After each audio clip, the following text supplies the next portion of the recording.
The BS Report is a free-flowing conversation that occasionally touches on mature subjects. First of all, This is the BS Report with Bill Simmons. it might be cool, I don't know. And if it's not, I don't care. The BS Report with Bill Simmons. Bill Simmons works for ESPN. He's also named the sports guy, and he writes a comical sports column. He must be a popular dude. The BS Report. It's got a real dirty sound, like a rusty steak knife cutting through a well-aged steak. Now.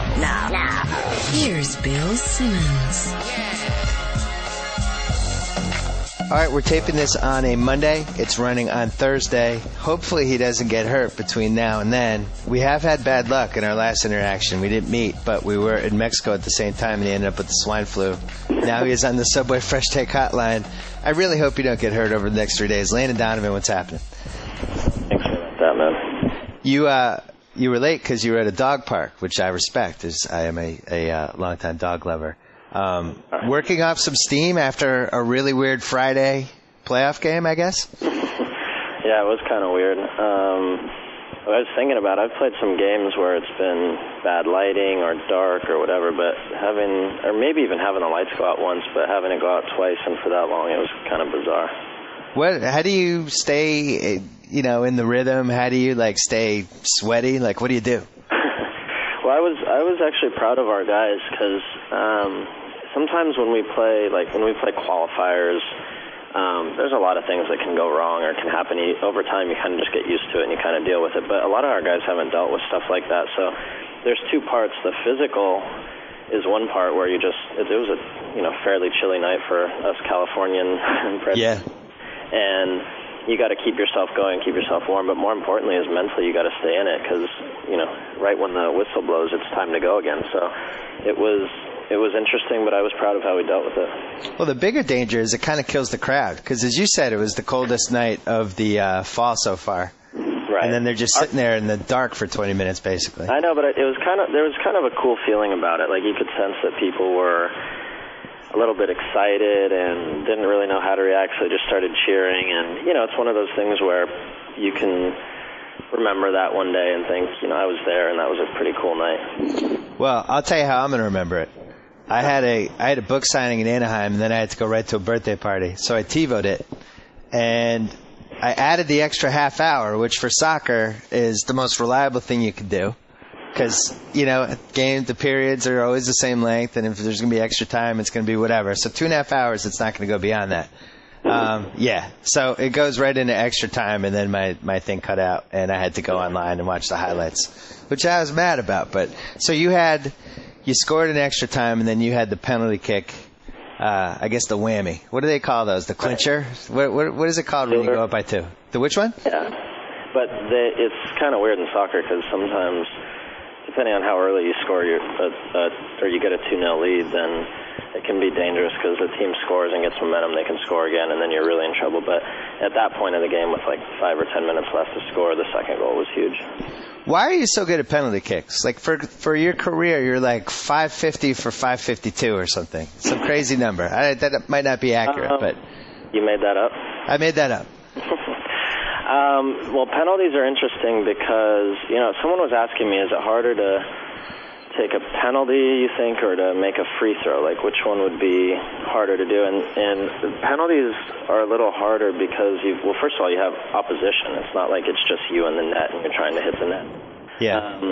So it basically becomes a guessing game. And more often than not, even if the goalie guesses right, if you hit it right and you hit it close to the post in a good spot, they're not going to get it. But goalies nowadays are really good at penalties, and they study tape, they watch you, they know your mannerisms, they know the way you move, they know which side you like to go to.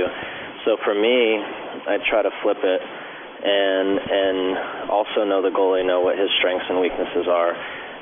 But then keep an eye on him as I'm approaching the ball. Keep an eye on him and see if he goes early, then it makes it easy because I can go to the other side. If they kind of hesitate, then you just want to hit it hard in a spot that's hard for him to get to. Well, on that one, and granted, I was watching this on an internet window because my DVR ran out, but it seemed like you almost went a little bit straight on at him, you went high, but was kind of like if he just stood still, maybe he deflects it. So you're guessing that he's going to dive left or right, basically? Yeah, well, the reason it looked that way is because as I got there, I was actually going to go the way that he dove, and so in the last second, when you change your mind like that, all I'm doing is just trying to get it somewhere the other way because I know he's not going to get to it. So, interesting. Judge it just based on where it went in the goal. You could think that wasn't the best penalty, which in theory it wasn't, but the best penalty. All that matters is it goes in, and it's the best penalty. So that's when it can be dangerous, when at the last second you change your mind, and that's how it ends up sailing over the crossbar sometimes for other guys, not you. Exactly. No, that's a very good point. And I've had times, even in practice, when we practice them, where I'm relying on the goalie to move early. So it's a little dangerous because if he stands there and he waits, then it's in your head, and as you get to the ball, you almost don't know what to do, so you hit it not as well as you can, and then he can get to it and save it. So there's a whole game inside the game that happens. Yeah. Well, have you always been the penalty kick guy? Like, was it just accepted from the time you were 8? You were good at this, and this is the way it's going to go? When I was young, yeah, but when you become a professional, there's a pecking order. Yeah. And, it might be like the guy who takes the technical foul shots or something. Sometimes it's how you feel. Sometimes a guy will grab the ball and say, I want it. Sometimes, based on the game, maybe you got fouled and you don't want to. A lot of guys are superstitious. If they're the one who gets fouled, they don't want to take the penalty. So there's a lot of weird things. But I started taking I want to say my second year maybe in the league. The first year someone else took them. And maybe he was out of the game the second year, and so I took him and I started taking him. And then, from that point on, I'm the guy who I want to take it. I want the pressure on my shoulders because I know I'm comfortable. And it's one of those things where the more you take them, the more comfortable you are. So if you get a guy you see in shootouts, sometimes guys that aren't used to them, they get nervous because they're not in that position ever. So it's better to have someone who's more comfortable doing it all the time. What makes, I don't know why I'm so fascinated with this, but what makes a goalie, some goalies are better than others at stopping them? Like, what kind of DNA do you need to be able to read how somebody's kicking a penalty kick? Yeah, there's a couple parts. Physically, you have to be gifted enough to get there, and some goalies are just more athletic than others. Yeah. And so they have a better chance. But some goalies just have a way of reading the way your body moves and reading the way you step to the ball and those kind of things, and they're just good at it. There's the team we're playing this weekend, Salt Lake, won in penalty kicks against Chicago on Saturday. And their goalie, Nick Romano, he's really good at them. And you watch him, and it just looks like every time someone takes a penalty, he's all over it. And most of the time, if it's hit too well, you're not going to get it. But he's got a chance on almost every penalty, and a lot of goalies never get anywhere near the ball. But he's always on them, and he's also athletic, so it's a good combination.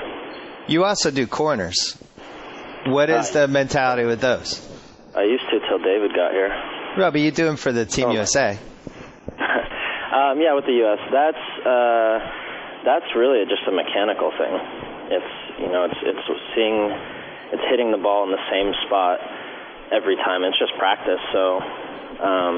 So you're literally going for the same spot every time, almost like pitching toward a green in golf or something? Yeah, a little bit. And it's, depending, if we talk about it before a game and there's a team has some sort of weakness or something and we want to maybe hit it to the back post or hit it to the near post, then you can change that up. But otherwise, I'm trying to put it in a good spot. There go my dogs. Yes. Right in the middle of the goal. I'll get my dogs going. They can just bark in the background. Far enough from the goalie so the goalie can't come get it, but in a good spot so your guys can go attack it.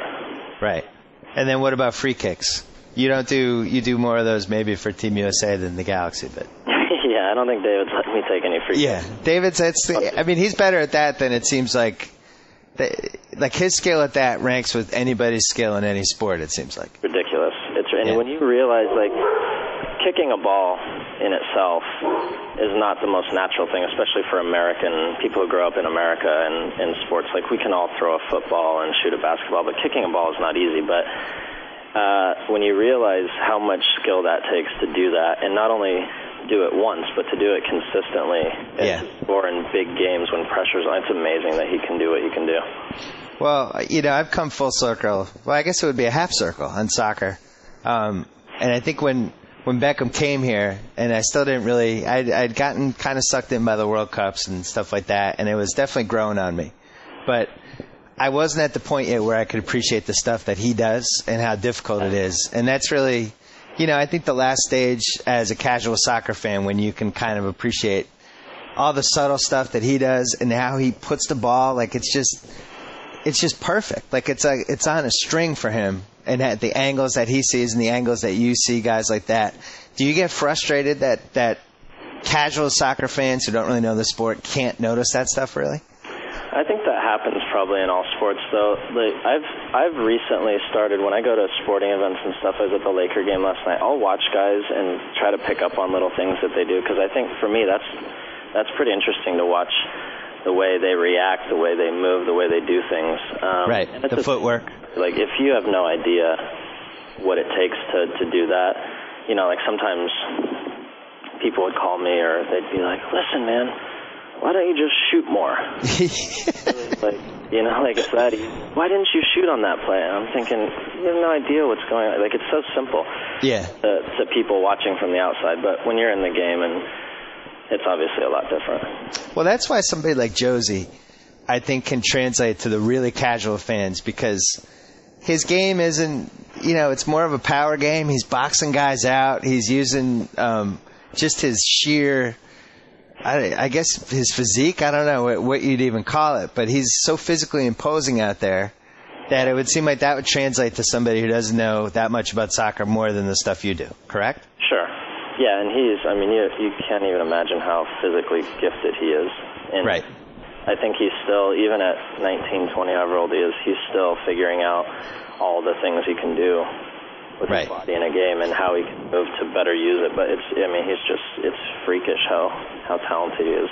Because we've perennially had the guys, like I would say you, Charlie Davies, those really fast guys, really super skilled, but we've never had the guy who just seems like athletically that he's on kind of a different sphere than anybody the other team's going to throw at him. Well, not as a forward we haven't. We had Gooch is, as athletic as any person I've met as a defender, but as a forward. And then Josie's also, he's skilled and he's very talented. And when you put that together, especially going forward, as kind of the modern soccer player, that's everything you want. And he's got all of it. And he's just immensely talented. Do you see our country going that direction where we can produce your type and the Charlie Davies type, but also the Josie type? Or is he a fluke? Well, of course we can. Look at the athletes we have in this country. It's ridiculous, and there's nowhere in the world that has athletes like we do. And not only just gifted athletes, but also smart and kind of savvy athletes and characters and people. And we have the best mix of that. Our job now is to, one, get more of those athletes playing soccer, and two, starting at a younger age with the kids who do play soccer and do like soccer, getting better coaching and getting them into it earlier and with better technique and learning the game more, so that when they get to this level, they're not for the first time learning tactically how to play a soccer game or when to shoot or when not to shoot. And too often in our country now, that happens too late. Yeah, it's always been a question of how do we get those athletes. And it seems like, to me, the best way to get them is by Team USA. Well, the MLS is going really well, too, right now. But the Team USA, the better you guys do, the more likely some 6-year-old kid is going to be watching, some quarterfinal game or some semifinal game, whatever, and say, I want to do that. I want to be the next blank. What kind of pressure do you guys feel heading into this 2010, in my opinion, the biggest World Cup we've had for this country, correct? Sure. Well, I'm assuming every next one is going to be the biggest because of where we've come. But you have expectations this time. It's a little different. Expectations, you're right. And you're right. And there's, for those of us who played in 2006, there's a bad taste in our mouth from that. And I think from the general sports fan in the public who watched that too, there was, we forget as athletes how into it people are, and we're so kind of in our bubble when we're in a tournament like that you forget that there's people that are so passionate back home that are watching, that it really, they want to be proud of us. They want to get behind us. They want to see us succeed, and you forget that. And I think I got a really heavy dose of the reality of that afterwards and how bummed people were. And it's not pressure, but I'm really determined and committed to just doing it for us, but doing it for everybody, because it's so much fun to get behind something like that. And I think, like, when I watch the Olympics and how much I get behind athletes I've never even heard of just because they're American, and I want to be proud of them, and I think that's how people feel about the World Cup with us too. Well, I saw at the ESPYs, which happened right after you guys came back from the Confederation Cup. Right. There definitely was a little different buzz with you guys. Like, I felt like I've been to like 7, 8 ESPYs. That was the first time that I felt like the soccer players were actually celebrities. Yeah. Did you feel that? Definitely, 100% I did. And it was fun just walking around the other athletes, recognizing us and saying hi. And when we accepted our award, Will.I.Am from the Black Eyed Peas was just like, man, you guys were so great. And it's cool. We need that, and you need people to care about it. And it's not just 6-year-old boy you need caring about it. You need adults, you need celebrities, you need people interested in it and talking about it and buzzing about it, and that's what we had. Well, you took 2 big hits. I mean, 2 big monster hits, Charlie Davies and Gooch, who doesn't, I can't tell if he's back or not. I don't know what to believe, but can you guys, can you make the semifinals without those 2 guys? How big of a loss is that? Well, they're a huge loss, both of them. Right. You don't replace really both of their natural abilities and natural talents. It's hard to replace that. I think we've done a good job of building depth in our team, and I think more than ever we have a team that is really deep. But it would be, if we get one of those guys back, it would be huge. And if we got both of those guys back by some miracle for the World Cup, it would, that would be the cherry on top. But I think we're kind of planning as if we're not going to have either of them, and it's not going to be easy, but that's the way we have to plan, and that's the way you have to play. Well, how do you make up for Gooch? Because to me it seemed like he was the most indispensable guy in the team in terms of no replacement could replace what he did. Well, that happens in sports. Before Tom Brady got... Yeah, that's true. Oh, yeah, I like that. Drew Bledsoe was... Yeah. How can you... Whatever. So everybody... now a lot of guys have an opportunity, and you need to make the most of it, and that's the simple of it. We can talk about how much we miss those guys, but the reality is if they're not there, we got to get on with it, and let's hope that someone else steps up. The game against Brazil, you had the 2-0 lead, and in the second half, it was like some sort of switch went off with them, and they played at a level that I really haven't seen that often. You're on the field with those guys, and they hit that level. Mm-hmm. What are you thinking? Honestly, I'm thinking these guys are machines. It's unbelievable. You can't imagine just how powerful they are. And that was the thing in the game. I just kept looking around going, God, they just keep coming and coming and coming. And, you just felt like it was inevitable. Eventually they were going to score.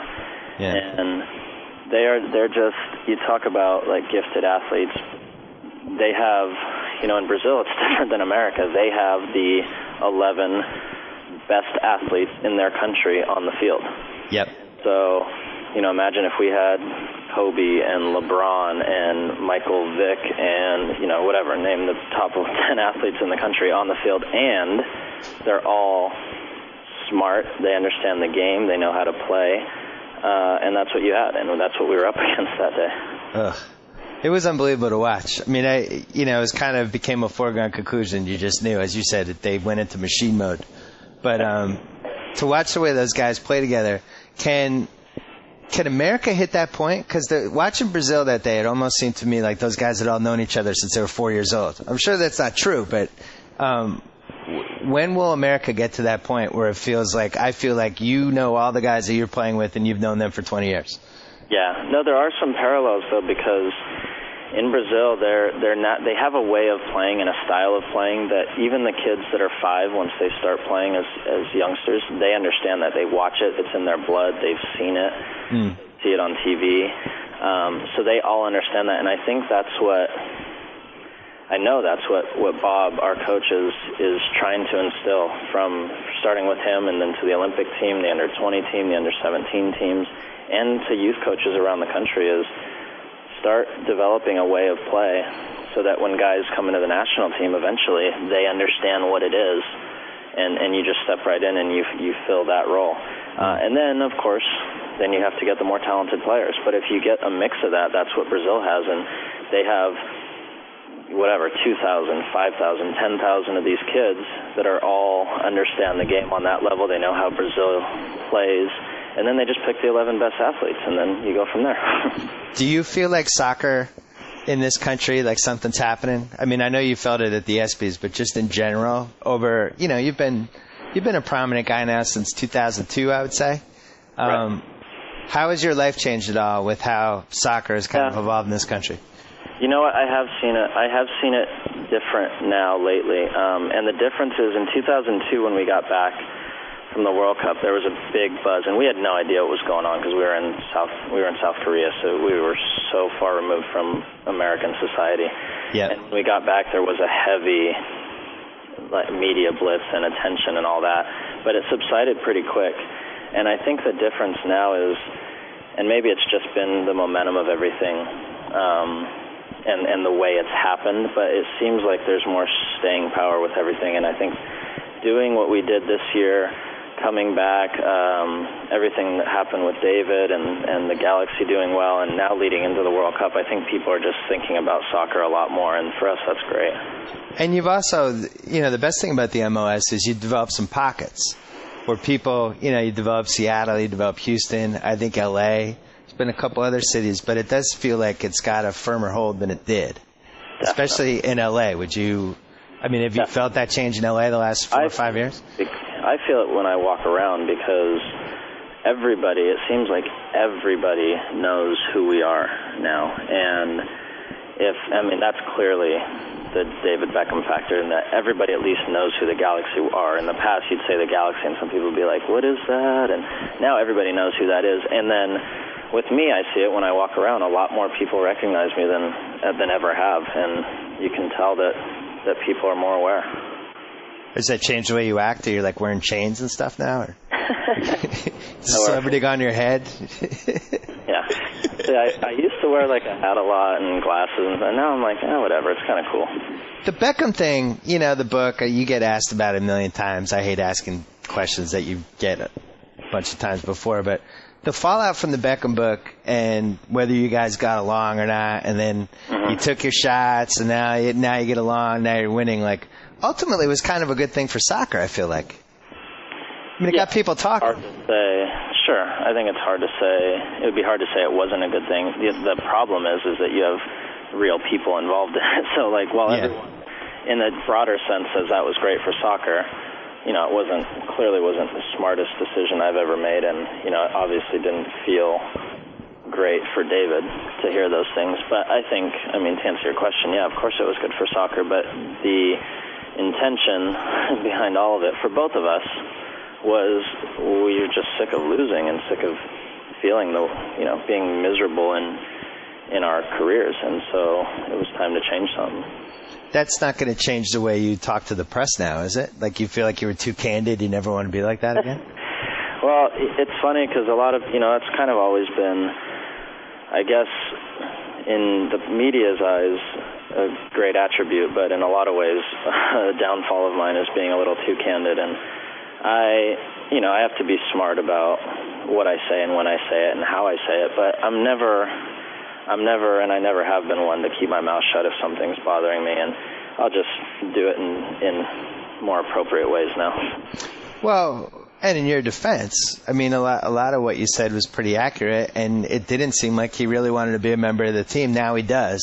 What's changed? The fact that you guys are good? Was it the coach? What were the factors? It was kind of it was a mix of everything, and let's not kid ourselves. Winning helps, of course. Any athlete you talk to winning makes things. Look at Brandon Marshall in Denver, though they're losing a little now, but he was basically off the team, and then they start winning, he starts scoring, and everything's great. So that's part of it. The biggest part is that David has committed himself to this, and that was the only way that it was going to work. Yeah. And he's done that, and our coach has been great, our team has been great, and David's been great. And when you have a mix like that with someone that's so talented, someone that carries so much weight, I mean, guys watch his every move. Some of the younger guys, they watch everything he does, and he's taken to that, and he's been just a great teammate. I mean, a really good teammate this year. And he also has a history of, it seems like he feeds off people counting him out or saying he's washed up or whatever. You're right. I didn't think about that, but yeah, you're right. It's like the third time for him. Right. He's been through, I don't think any of us could ever imagine what his life has been like, both on and off the field. And he is as resilient as anyone I've ever met. And you can tell that the one thing more than anything about him is he just loves to play soccer. And when he gets on the field, he absolutely loves it. Well, and also, like, other than soccer, it's not like, people are like, oh, those guys don't like each other. But it's like, it's not like you two would have a lot in common other than soccer. What would you guys do? Like, go to a sports bar and watch, like, the Monday Night Football game? Like, I don't think it seems like he's soccer and family, and that's it. Yeah, no, that's the common thread, and that's the beauty of soccer around the world. Really, is it's unifying, and I think people, I mean, who would think that a kid from Ontario, California, and a kid from some small town in England would ever grow up and be on the same team and going through this? But soccer's great like that. So you're playing in Seattle on Sunday in the MLS Cup, which I just want to say for the record that I don't like the name the MLS Cup. I think they could have done better. It's a really weak, like, unimaginative. It's hard for me to believe they came out of a meeting and that's what they decided on. Well, we'll call it the MLS Cup. That was the decision. I don't like it. Unlike other sports, we're not going to name ourselves the world champions when we only play in America. That's probably, but call it like the, I don't know. I'll have to come up with a better one, but something, the Patriots Cup or something. I don't know. Something American that isn't an acronym. But you haven't won this yet, or have you?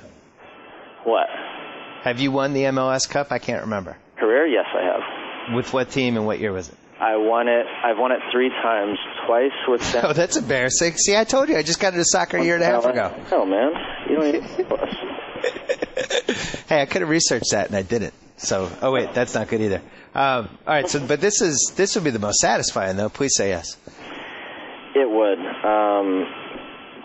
When I was younger, my first 4 years in the league, we made the playoffs each of the 4 years, and I think I became accustomed to that, and I thought that was the norm. But the reality, when you become older, when you're the captain of a team, when you see the way things happen behind the scenes on a day-to-day basis, when you see how much it takes to get to this point, it's really, really satisfying. And for me, this has been by far my most satisfying year from that standpoint, and winning on Sunday would cap it off. Well, it's also, you're probably playing the best you've ever played, right? Definitely, and it's all... You're in your prime now. Uh-huh. Yeah, you're late 20s. This is... Yeah, I mean, physically, I'm as good as I'm going to be, and then mentally, I understand the game as well as I ever have, so it's a good time for me. Because I went to the game in Azteca, which I wrote about, and which was unlike anything I'd ever seen in my life, but you were visibly wilting in the second half to the point that we noticed it, and it was atypical of the way that you normally play, and we're all like, what's going on with Donovan? And then it's like, oh yeah, he had the swine flu. Like, did you know heading into that game that you were sick? Yeah, I knew I didn't feel right that week, but the weird thing is, and other flus that I've had, when it hits you, and you're out, and you're out of it, and you're in bed, and that's it. But this, I just felt some congestion. I felt weak for 3 or 4 days, but I didn't think anything of it. I just thought, okay, whatever, I got maybe some allergies and then I remember thinking after the game, sitting in the locker room, I was so depleted, and I just couldn't figure out, like, I know playing at altitude is hard, I know the game was tough, but I've never felt that way after a game. And then the next day it really hit me, and I had the chills and fever and all that, and it was pretty nasty after that. You know what probably didn't help was that corner kick you took right near the end where they dumped like about 5 gallons of weird stuff on you. And I don't even know what it was. What was it? What was in that stuff? Was it like... I know there was definitely some beer because I could taste beer. Yeah. The rest, I'm not really sure. I don't really want to know, to be honest. Was it... I thought you said after the game there was some throw-up. Yeah, I mean, there could have been anything. I don't know. Ugh. How do you... I mean, how are you not rattled by that? That's what I didn't get about that game. Is like I would just be so like discombobulated I wouldn't be able to kick the ball. You get used to it. Like I said, you just deal with it, and that's their goal, right? Is to rattle you. So, you gotta be tough. Playing in those games is more mentally challenging, I think, than people understand. What kind of crowd? I know the Seattle game will be sold out, but what kind of crowd are you expecting in South Africa? It'll be interesting. I think they've sold a lot of tickets, I heard. I was very, very impressed with the turnout at the Confederations Cup. A lot of people showed up. They had, 30, 35, 40,000 for almost every game. I can't imagine that almost all the games wouldn't be sold out. I think, obviously, the big games will be sold out. And going to a World Cup is like nothing else. So I think people in Africa in general will understand that and say, this has never happened before. We've never had a World Cup here. I want to go watch a game. So I think they'll have good crowds. How early do you guys have to get there to kind of get acclimated to the whole time zone thing and everything else? What we'll probably do is, I would guess there's some altitude there too, so I would guess we'll train at altitude beforehand somewhere. I don't know, in the States or somewhere else. And then we'll go probably, I would guess 9 or 10 or 11 days before, because I think the general rule is you need a day for every hour time change. And I think it's a 9-hour difference from here to there. Well, I have news for you. I'm going to also train at altitude to watch it. I want to be totally there. I'm going to go to Denver and really work on watching TV at a high altitude. You're going to talk well? Yeah, I'm going to talk. I really want to be there. They're trying to talk me into going. And the counter to me going would be that it's so much fun to watch soccer on TV now in HD. Yeah, that's true. I mean, it really is fantastic. Like, I watch the English on the Saturday morning, the English League, and sometimes we'll show it on ESPN2, and you get the widescreen. It's just fantastic. So, I don't know why I want to walk away from that. Fly 22 hours. You could TiVo and come back and watch it. I'm telling you, have you been to a World Cup? Well, I'm thinking maybe 2014 will be my World Cup. Seriously? Absolutely nothing you've ever experienced. It's like a World Cup. Everybody keeps telling me that. It's a month-long party with people from all over the world that are just happy to be there. I mean, it's like New Year's for 30 days. Well, when do you find out about your draw? Is that next month? The draw is the 4th of December, so soon, a few weeks. Yeah, and again, I'm a relatively new soccer fan, but it seems like the draw, everybody's like all fired up to say how we won't know anything until the draw. We got to wait for the draw, like before we know who the favorites are and stuff like that. Is it really that big of a deal? It's a huge deal because you get, I mean, if there was a draw for the NFL, whatever, if the NFL had a tournament and there was a draw and the Patriots, Colts, Vikings and Saints were all in the same group, then and 2 of them were getting out of it, then it would be a lot different than if it was one good team and 3 bad teams. So it plays a big part. And all right, well, but hold on though. But here's my counter.